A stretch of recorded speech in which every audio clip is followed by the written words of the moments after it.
Naranasan mo na bang maramdaman na parang dumadaan ka lang sa buhay, pero hindi ka naman talaga napapalapit sa taong gusto mong maging? Madalas itong nangyayari kapag papasok yung New Year.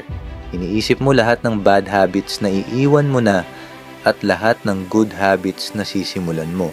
Sinasabi mo sa sarili mo, ngayong taon, iba na. This time, magiging seryoso na talaga ako. Tutuparin ko na lahat ng mga pangako ko sa sarili ko. Pero pagkalipas lang ng ilang linggo o buwan, balik ka uli sa dati.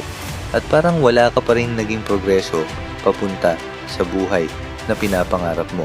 Kaya ang tanong, paano ka nga ba magiging taong gusto mong maging? Paano mo tuluyang mababago ang mga bad habits mo?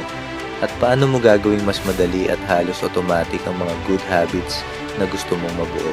Lahat ng sagot sa mga tanong na yan ay ipinaliwanag ni James Clear sa librong Atomic Habits. Sa video na ito, gagawa tayo ng detalyado at visual na summary ng librong ito.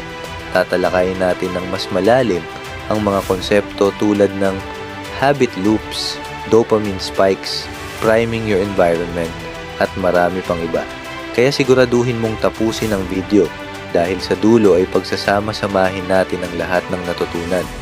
I-share ko rin, step by step, kung paano ko personal na ginagamit ang mga aral sa librong ito at kung paano mo rin ito pwedeng simulan, i-apply sa sarili mong buhay at mga habits.